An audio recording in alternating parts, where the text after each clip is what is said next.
The wind came off the ford at exactly the wrong moment, and Karga Strongtusk's veil tore free from its pins and snapped sideways like a struck banner. For one raw heartbeat, her face was bare to 200 watching strangers. The heavy brow, the twin tusks curving pale from her lower jaw, the old scar that dragged one eyebrow into a permanent question, the gold-flecked eyes that had seen more war than peace. A murmur went through the crowd on both sides of the rope line, human and orc alike, and then, as one, the human half of that crowd looked away, down at their boots, off toward the river, anywhere but at her. Harlan Carver did not look away. He stood at the front of the gathered crowd in his one good shirt, flour dust still ground into the seams of his cuffs, no matter how many times his sister-in-law had scrubbed them, and he looked straight at Karga Strongtusk's uncovered face, the way a man looks at a mountain he has decided he is not afraid of. He did not flinch. He did not smile, not yet, that would come later, and it would cost him something to earn it, but his gaze held, steady as a millstone, while the wind kept worrying at the loose fabric of her veil, and the officiating elder from Kestrel Ford cleared his throat as if that could fix anything. Karga's hand had gone to the hilt of the ceremonial iron knife at her hip out of pure reflex, the old instinct of a warrior whose face has just been exposed in enemy ground. Her golden eyes swept the crowd once, cataloging threat the way she had cataloged threat since she was old enough to hold a blade, and found only 200 cowards who could not meet the eyes of the woman they were about to bind to a human miller for the sake of their own water rights. Except one. She found him at the front, this narrow-shouldered human with the calloused hands and the flour dust cuffs, and something in her chest, something old and armored and long since told it did not matter, turned over like a stone in a riverbed. The wind died as suddenly as it had come. The veil settled crooked over one shoulder, useless now, and Karga made no move to fix it. Let them see her. Let all of them see her if the miller could. It was Harlan who moved first. He stepped forward past the rope, past the muttering elder, past his own better sense, and with 2 fingers as careful as if he were setting a wounded bird's wing, he lifted the torn veil back into place over her hair, tucking the last pin with a gentleness that made the whole square go silent. "There," he said, low enough that only she could hear it. "Didn't want you catching cold on my account." Karga Strongtusk, who had broken 3 human raiding parties with her own 2 hands, and had never once in her 26 years been spoken to as though she were something worth keeping warm, found she had no answer at all. The war between Millbrook and the Stonehide clan had never been a war of hatred so much as a war of thirst. For 3 generations the river Kestrel had run down out of the highlands, through orc grazing lands and iron seams, before it reached the low country where Harlan Carver's grandfather had built the mill that still turned, groaning, at the heart of the village. When the harvests were good and the river ran full, no one much minded who drank first. But 2 dry years running had shrunk the Kestrel to a brown trickle by midsummer, and upstream, the Stonehide orcs had begun damming feeder streams to water their herds and cool their forges, and downstream, Millbrook's fields had begun to crack, and its mill wheel had begun to sit dry and idle 3 days out of 5. Raids followed, as raids always do when hunger meets hunger. Orc riders struck grain wagons on the road to Kestrel Ford. Human militia struck back at outlying orc herds. Nobody won. Everybody bled a little more each season, and the market town of Kestrel Ford, that scrappy neutral ground where human coin and orc iron had always changed hands in wary peace, found itself squeezed thinner every year as fewer wagons dared the road at all. It was Chief Barak Stonehide, gray-muzzled and tired of burying young warriors over a river, who first sent word that he would treat. And it was the Millbrook Council, desperate and half-starved, who agreed to his terms, a water-sharing accord binding on both peoples, sealed, because iron promises rust and paper promises burn, but blood oaths held even when everything else failed, by a marriage between the 2 peoples. No one in Millbrook wanted to give up a daughter or son to seal it. There were mutters about curses, about children born wrong, about 100 old wives' tales that had outlived any memory of why they'd started. In the end, the council did what desperate councils always do. They looked for the man least likely to be missed. Harlan Carver had no wife, no children, no parents living, and a mill that was slowly dying of thirst regardless of what he did. He was 31 years old, quiet, competent with his hands, well-liked in the vague way that men are well-liked when nobody has ever needed anything from them, beyond a fair grinding of grain. When Magistrate Aldous Reeves stood up in the meeting hall and said someone must go, and no one else raised a hand, Harlan raised his. "I know the river better than any man in this room," he'd said, and that had been true, and it had also not been the whole truth, because the whole truth was that Harlan Carver had spent 11 years alone in a mill that groaned louder than his own thoughts, and some nights he had wondered if anyone would notice were he simply to disappear into the mill pond and not come up again. Better, he thought, to disappear doing something that mattered. He had not expected the Orc clan to send their most feared warrior to be his bride. He had not expected, when the veil tore loose in the wind at Kestrel Ford, that his heart would do something it had not done in 11 years: sit up and take sudden, violent notice of being alive. The vows themselves, when they finally came, were brief and strange to Harlan's ears, half in the human tongue, half in the guttural, musical Stonehide dialect, translated haltingly by an old Orc shaman with more silver in his beard than black. Karga Strongtusk repeated her lines in a voice that did not shake, though her jaw was set hard enough that Harlan could see the muscle jump at her temple. He repeated his own lines in a voice that did shake just slightly, and no one seemed to think less of him for it. When it came to the binding, a strip of Stonehide leather wound 3 times around their joined wrists, an old Orc custom meant to signify a debt each now owed the other. Karga's grip on his hand was firm enough to grind bone, and Harlan did not pull away. He only turned his hand slightly within hers, so that instead of being held, he was, in some small stubborn way, holding back. She noticed, he saw her notice, something flickered behind those gold-flecked eyes, gone before he could name it. "You may look upon each other," the shaman intoned, in the human tongue this time, for the benefit of the watching crowd, "as the river looks upon its banks, bound, not owned." Karga Strongtusk lifted her chin and looked at her new husband as though daring him to flinch even now, at the very last moment, with the whole thing already sealed. Harlan Carver looked back at her, at the crooked veil and the proud scarred face beneath it, and thought, not for the first time that day, but for the first time with any real conviction, that he had never in his life seen anything so magnificent. Then the crowd on the human side began to disperse, muttering, refusing still to meet her eyes even now that the thing was done, and Karga's mouth twisted into something bitter and old. "Come," she said to Harlan, in accented but serviceable human speech, already turning away toward the horses picketed at the edge of the square. "My father wishes the human to see the camp before dark falls. Walk faster. I do not slow for anyone." And that, Harlan Carver thought, following her with his small bundle of belongings slung over one shoulder, was very much that.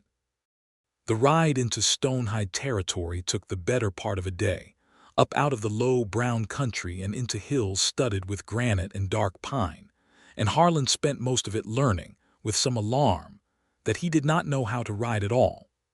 Karga had put him on a shaggy, sure-footed mountain pony rather than make him share her own war horse, and for the first hour he had managed well enough at a walk. It was when the trail steepened, and the pony broke into a trot to keep pace with the warband's mounts, that Harlan discovered his body had opinions about horseback riding that his pride had not consulted. He grabbed for the pommel mist, and would have gone straight over the animal's shoulder into a gully full of loose scree if a broad, iron-strong hand had not shot out and closed around his collar, hauling him upright with the casual ease of a woman lifting a sack of grain. "You will die before we reach camp," Karga observed, not unkindly, "and then what use will you be to anyone?" "Sorry," Harlan managed, red-faced, resettling himself in the saddle while 3 of the accompanying warriors laughed outright and did not bother hiding it. Never had much cause to ride. Mostly I walk, or the mill does the walking in a manner of speaking. The mill. Karga said the word as if tasting something unfamiliar. The wheel, this is the thing you tend. Yes. It is broken now. Half the year dry. Half the year, yes. Harlan risked a glance sideways at her, at the strong line of her jaw beneath the veil she had not bothered to straighten since the ceremony, at the way she rode as though she and the horse were a single creature born of the same storm. That's rather the whole point of me being here, isn't it? To fix that. Something that might almost have been the ghost of respect crossed her face before she smoothed it away. We will see if a man who cannot sit a pony can fix a river. I fixed worse, Harlan said, more sharply than he'd intended, and was surprised to hear himself say it, and surprised again when Karga Strongtusk let out a short, startled bark of laughter, genuine, unguarded, gone almost as quickly as it came, but real. Bold words, Miller, she said. We will see. They camped that night in a stand of pine above a ravine, the war band settling into practiced routines around a low fire while Harlan sat slightly apart, uncertain of his place, watching the orc warriors move with an ease and camaraderie that he envied more than he wanted to admit. He was doing his best to make himself useful. He had gathered deadwood without being asked, had helped stake the pony line, when a broad-shouldered warrior with a notched ear and a permanent sneer sauntered over and kicked Harlan's boot hard enough to make him stumble. Human filth, the warrior said, in accented but clear human speech, clearly meant to be understood. You think you are one of us now.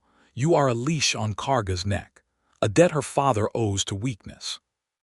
Harlan got to his feet slowly, heart hammering, very aware that the man in front of him could break his spine over one knee without much effort.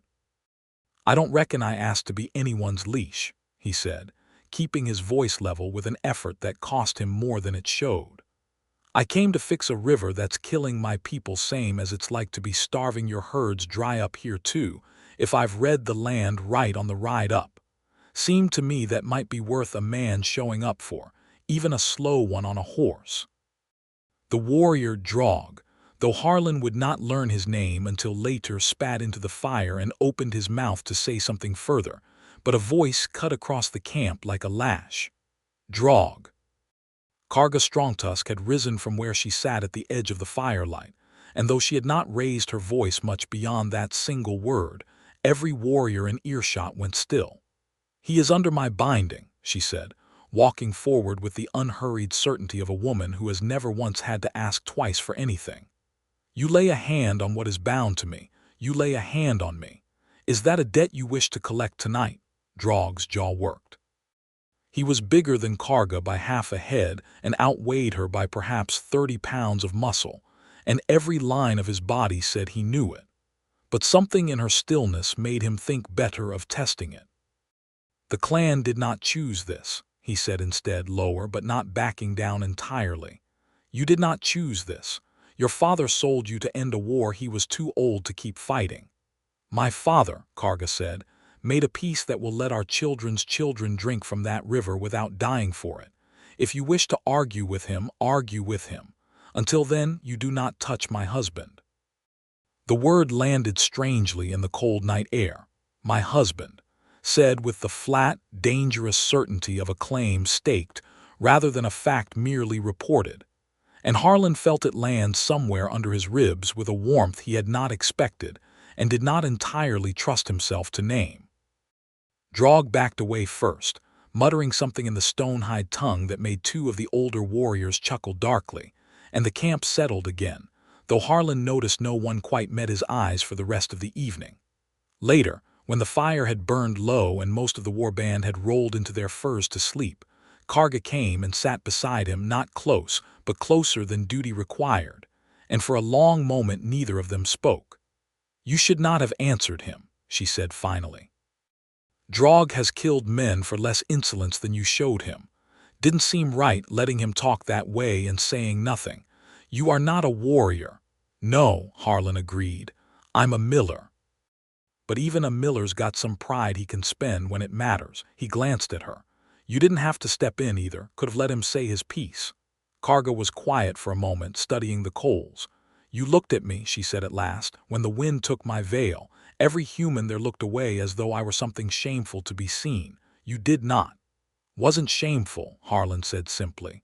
"Wasn't anything but the truest thing I saw all day." She turned to look at him then fully, the firelight throwing her scars into sharp relief and finding, too, the surprising softness at the corner of her mouth. "You are a strange man, Harlan Carver." "Been told that before," he admitted. "Never minded it much."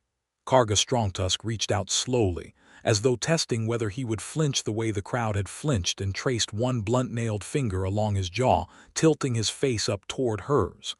"I am not accustomed," she said, "to men who do not flinch from me." "Might take some getting used to then," Harlan said, his voice not quite steady, "on account of I don't plan on starting now." She kissed him first, of course she did. Karga Strongtusk had never in her life waited for anything she wanted to come to her. And it was not gentle, not at first, but fierce and searching and edged with something almost like disbelief, as though she could not quite credit that this small, calloused, unafraid human man was real and hers, and had chosen, of all the things he might have looked at that day, to look at her. When she finally drew back, Harlan was breathing hard and grinning like a fool despite himself. "Well," he managed, "that's one way to seal a treaty." "Do not," Karga said, though her mouth was fighting a smile of its own, grow smug about it, Miller. The Stonehide camp, when they reached it the following afternoon, sprawled across a wide highland meadow in a great ring of hide tents, smoke rising from a dozen forge fires, the ring of hammer on iron never quite silent. Chief Borek Stonehide received them at the center of the camp, a broad, grizzled orc with tusks yellowed by age and a single working eye, the other lost, Harlan would later learn, to a human arrow 30 years before. Borek studied Harlan for a long moment with his one good eye, taking his measure the way a man takes the measure of a horse he is not yet sure he trusts. "Small," he said finally to Karga in the Stonehide tongue, though Harlan had picked up enough of the cadence on the ride up to guess at the word. "This is what they gave us for a bride price of peace." "He fixed a broken axle on the trail without being asked," Karga said, "and stood his ground against Drog without a blade in his hand. Small is not the same as weak, father." Borek grunted, unconvinced, but let it lie. "The river," he said, switching to human speech for Harlan's benefit, his accent thick as tar. "You will look at the dams. You will tell me what a human miller thinks he knows that my engineers do not." "I'd be glad to," Harlan said, and meant it, and over the following weeks he set about proving it. He walked the length of the feeder streams with two of Borek's more patient engineers, an orc named Gulda who had a genuine gift for stonework, and grudgingly came to respect Harlan's eye for water pressure and flow. He sketched, in charcoal on stretched hide, a system of sluice gates that would let the Stonehide dams hold enough water for the herds, and the forges without starving the kestrel entirely dry, come the low months. Gates that could be opened on a schedule, human and orc engineers working the mechanism together, so that no one people held the river's throat alone. It was slow work, and it was work that won him no easy friends. Drog and several of the younger warriors made no secret of their contempt, needling him at every meal, letting slip his boots in the mud. Once Harlan was fairly certain, though he could never prove it, loosing his pony's girth strap so that his saddle slid sideways on a steep trail and sent him tumbling into a gorse thicket to general hilarity. But Karga was always, somehow, nearby when it mattered. She did not coddle him. She made that clear early, telling him flatly that she would not fight every battle a grown man ought to fight for himself. But she made certain, in ways that were never quite obvious enough to be called protection, that Drog's mockery never crossed into anything that could truly harm him. And in the evenings, in the tent they now shared, she peeled away her armor of command one small piece at a time, until Harlan began to see the woman beneath the war leader. A woman who had spent her whole life being feared and had never once, until him, been simply wanted. Their nights grew warmer than either of them had planned for. Karga took what she wanted from him with the same directness she brought to everything else in her life, and Harlan, awkward at first, then increasingly, joyfully undone by how thoroughly she wanted him, found himself, for the first time in 11 lonely years at that dry mill, entirely and unashamedly happy. "You could have had anyone," he told her once in the dark, her head resting against his chest in a way that would have seemed impossible only weeks before, the fiercest warrior of the Stonehide clan curled against a miller's narrow ribs. Warriors, chief sons. Why me? Karga considered this for a long moment. "Warriors want me to prove something," she said finally. "That they can master what no one else can master. Chief sons want me for my father's iron." She tilted her head to look at him. "You looked at my bare face in the wind, Miller, and you did not want to master anything. You only wanted to see me." "Still do," Harlan said, and meant it entirely. The trouble, when it came from two directions at once, which was, Harlan would later reflect, rather how trouble always seemed to prefer arriving. The first sign was small. A grain shipment bound from Millbrook to Kestrel Ford went missing entirely, wagon, horses, and all, on a stretch of road that had been quiet for months. The second sign was worse.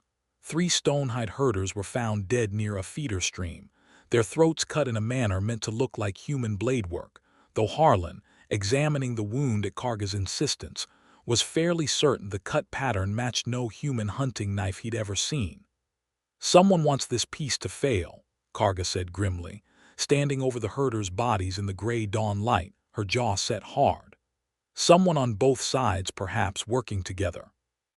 It did not take long for the truth to surface, in the way that ugly truths so often do, through greed too clumsy to hide itself entirely. A grain merchant out of Kestrel Ford named Silas Vane had grown fat during the years of raiding, buying up, salvaged, wagons and reselling grain at war prices to a starving Millbrook, and peace threatened to end his profits entirely. Drog, for his part, had grown restless under Borak's leadership, chafing at a chief who chose diplomacy over the raiding glory that had once made warriors like Drog rich in plunder and reputation. It was Gulda, loyal now to Harlan after weeks of shared work on the sluice gates, who first brought word that Drog had been seen meeting a human rider on the border road at night. A rider Harlan, once described, recognized instantly as Vane's own manservant. "They mean to break the treaty before the first sluice gate is even built," Karga said, pacing the length of their tent like a caged storm. "Vane wants the raids to resume so his hoarded grain sells at 10 times its worth.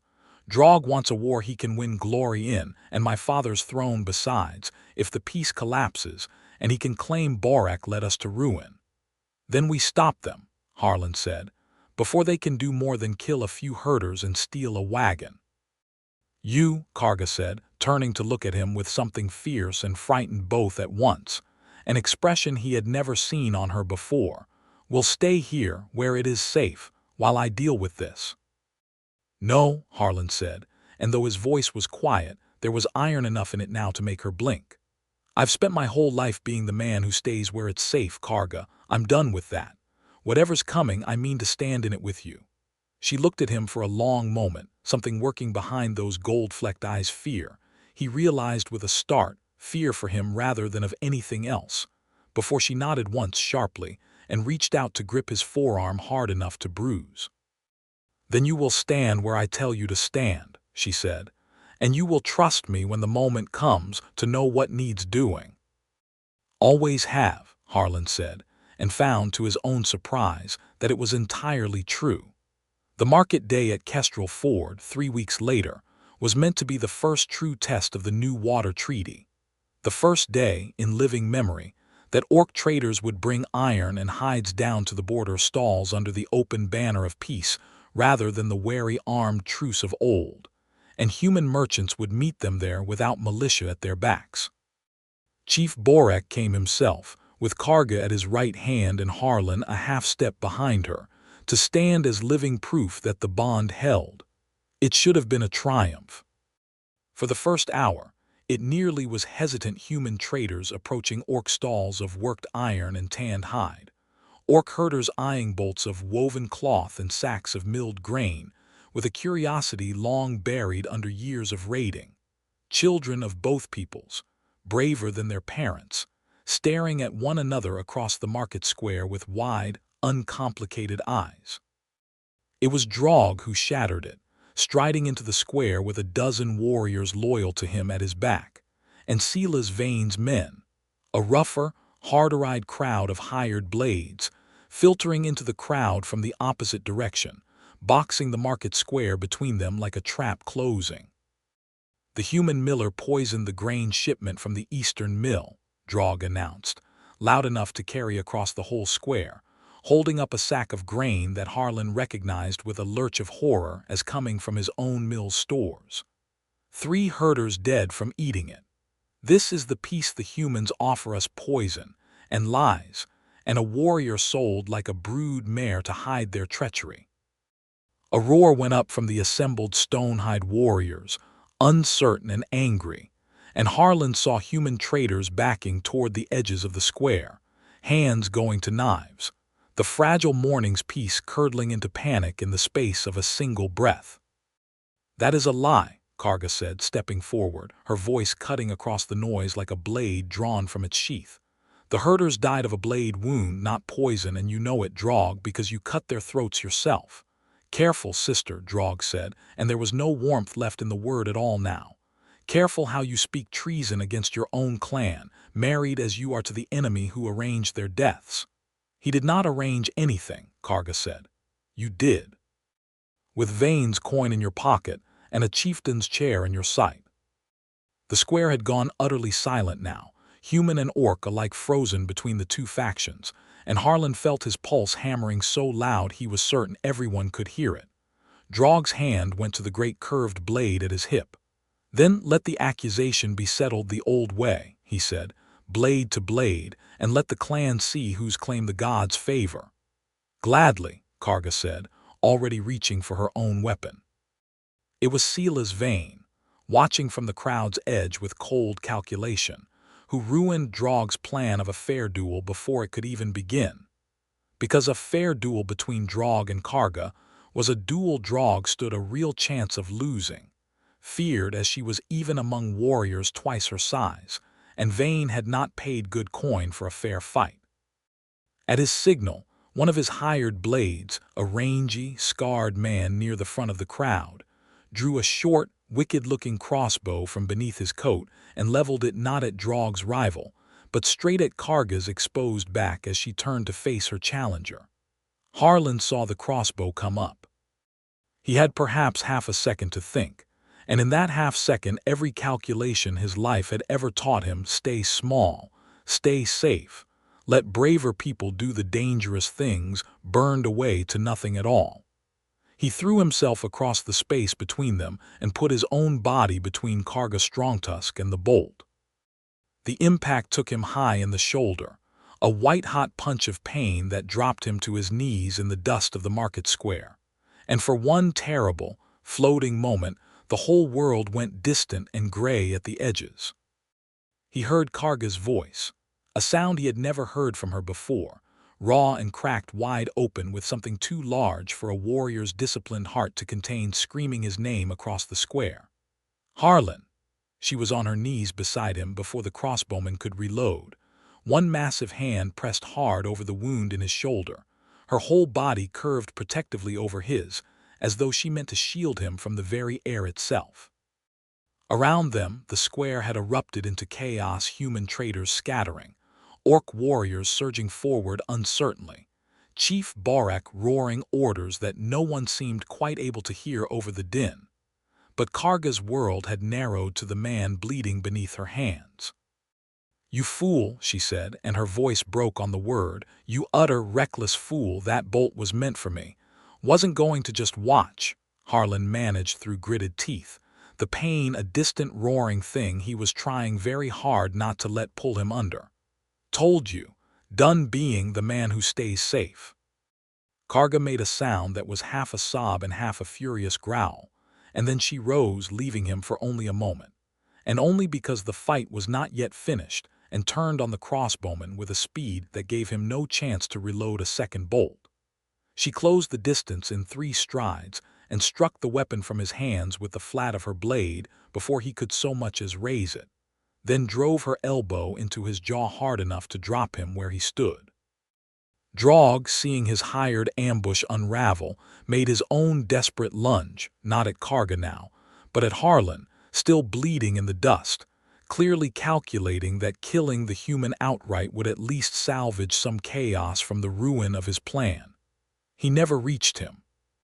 Karga Strongtusk turned from the fallen crossbowman with a speed that seemed to bend the very light around her, caught Draug's descending blade on her own with a shriek of iron on iron, and in 3 brutal, economical strokes, the strokes of a warrior who had spent her entire life becoming exactly this dangerous, disarmed him, drove him to his knees in the dirt before the whole watching market square, and set the edge of her blade against his throat. "You would have let a human coward's bolt take me from behind rather than face me honestly," she said, loud enough for every soul in the square to hear, human and orc alike. "And then you would have murdered a wounded, unarmed man in the dust to cover your treachery. Tell me, Draug Ironfist, whose claim do the gods favor now?" Draug said nothing. There was nothing left in him to say. Chief Boric stepped forward at last, his single eye blazing, and looked down at the warrior kneeling in disgrace at his daughter's feet. "You have shamed the clan," he said, "and broken the peace we bled 3 generations to reach. You will not die today. I will not make veins plot into your martyrdom, but you are Stonehide no longer. Take your loyal men and go, and do not let me see your face again." Only when Draug and his humiliated followers had been driven from the square, and Vane's remaining hired blades had scattered or been rounded up by the town's shaken but grateful militia, did Karga finally allow herself to turn back to Harlan, and by then her hands, Harlan would swear later, were shaking harder than his own. He was pale, the front of his shirt soaked dark but conscious, and when Karga knelt back down beside him and gathered him carefully against her, he managed a crooked, exhausted smile. "Told you," he murmured. "Reckon that settles who protects who around here some days." "Do not," Karga said, her voice thick, pressing her forehead briefly to his, "ever do that again." "Can't promise that," Harlan admitted. "Seems to me I'd do it again in a heartbeat if it came to it. You matter to me more than my own hide, Karga Strongtusk. Reckon that's just the plain truth of it now." Karga Strongtusk, war leader of the Stonehide clan, feared by enemies on both sides of a river that had bled 2 peoples dry for 3 generations, pressed her lips to his hair, and for the first time since she was a very small girl, wept openly in front of witnesses, and did not care in the smallest degree who saw. The healing took the better part of a month. Karga's own people had a healer of some skill among them, an old orc woman named Yena who packed the wound with poultices of crushed yarrow, and something bitter-smelling that Harlan never did identify. And between her care and Karga's, who refused to leave his side for more than an hour at a stretch, snapping at anyone, orc or human, who suggested she had duties elsewhere more pressing than a wounded miller, he mended slowly but surely, the wound closing to an angry pink scar that would, Yena assured him, ache faintly in cold weather for the rest of his life. "A fair trade," Harlan told Karga one evening, watching her change the dressing with hands far gentler than her formidable reputation would ever have suggested, "for the rest of my life, considering the alternative." "Do not joke about it," Karga said, though her mouth twitched despite herself. "I have not forgiven you for frightening me so badly." "You, frightened?" "I have faced armed men without flinching since I was 14 summers old," Karga said, tying off the fresh bandage with more force than strictly necessary. "I have never in my life been as frightened as I was watching that bolt take you instead of me." She met his eyes, and whatever guard she might once have kept over her own heart was entirely gone now, worn away by weeks of watching him breathe through fever and pain in the dark. You matter to me, Harlan Carver, more than the clan, more than my father's throne, more, I think, than I have words for in either your tongue or mine." Harlan reached up, slow and careful of his healing shoulder, and drew her down until their foreheads touched. "Funny thing," he said softly. "Man spends 11 years thinking nobody in the world would much notice if he simply stopped being there one day. Then a woman with tusks and a war name tears her veil off in the wind and looks at him like he's the only thing worth seeing in a whole crowded square, and suddenly he's got about 1,000 reasons to keep on living, all of them her." Karga kissed him then, slow and warm and entirely unhurried, with none of the fierce urgency of that first night by the fire, but something deeper instead, something that had been earned rather than simply claimed. "I did not choose you," she murmured against his mouth, "because my father commanded it. I want you to know that. I could have refused. Chiefs' daughters have refused worse bargains than a peace binding before now and paid the price of a father's anger rather than a stranger's bed. Why didn't you then?" "Because you looked at me," Karga said simply, "when everyone else looked away. And I found in the weeks since that I did not want to stop being looked at that way. Not by you." The sluice gates were finished by the height of summer, a joint work of human hands and orc iron, and the first time the kestrel ran full and clear through Millbrook's channel in 3 years. The whole village turned out to watch Harlan's mill wheel groan, shudder, and begin, slowly, then with gathering strength, to turn. It was Chief Barek's idea in the end, to hold the formal ratification of the treaty at Kestrel Ford on the same day the wheel first turned again. A symbol, he said, that both peoples understood in their bones even if they had no shared word for it. Merchants and herders from both sides packed the market square, more than had ever gathered there even in the old days before the drought and the raids, and this time no militia stood armed at the crowd's edges.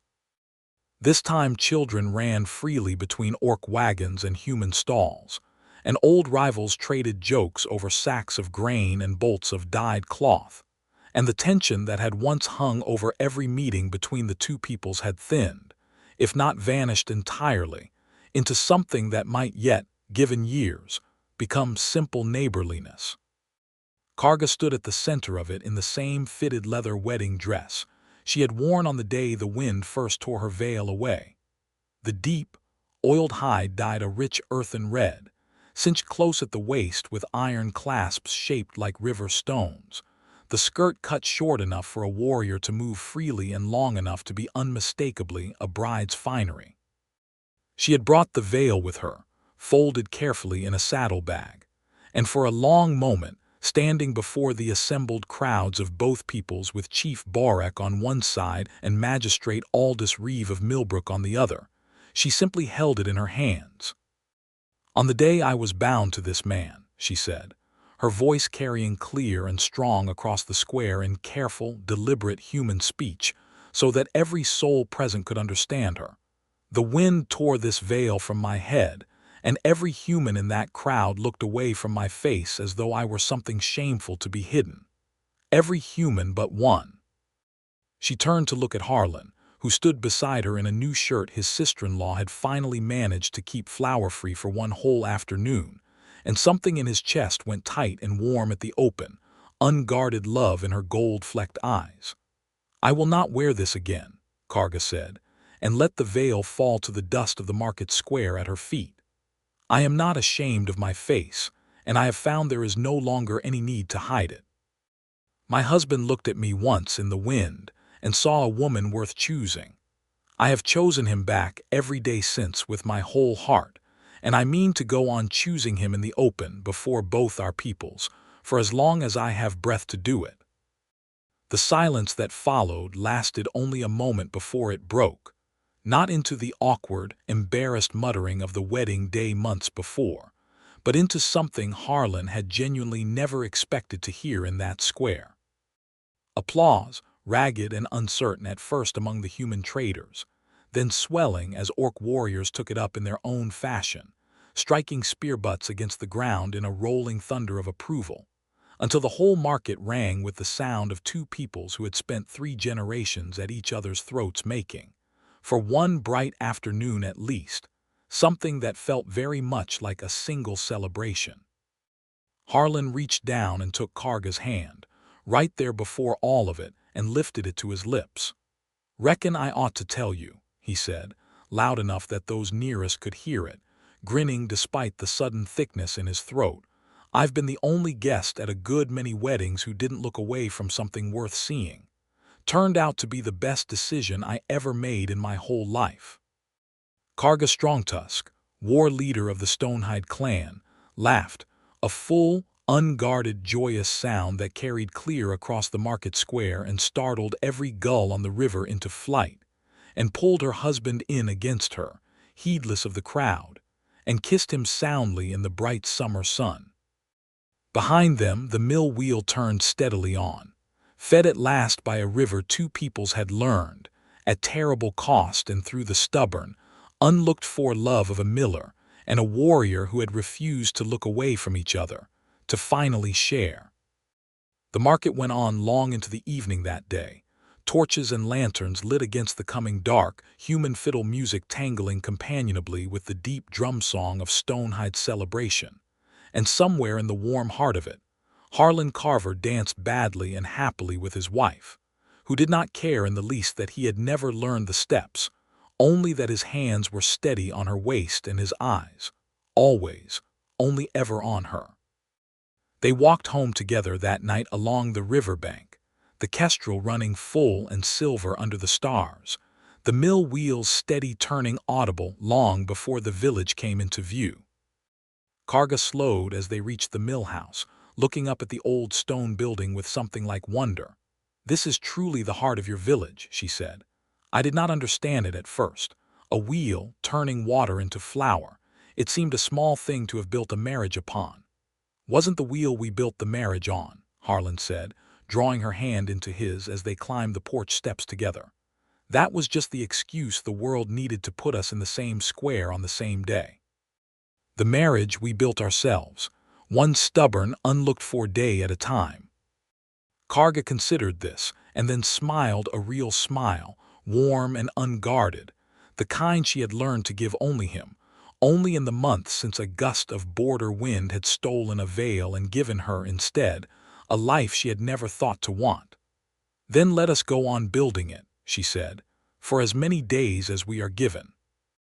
"Every single one," Harlan agreed, and drew her inside out of the cool night air, into the warm and steady heart of the home they had made together.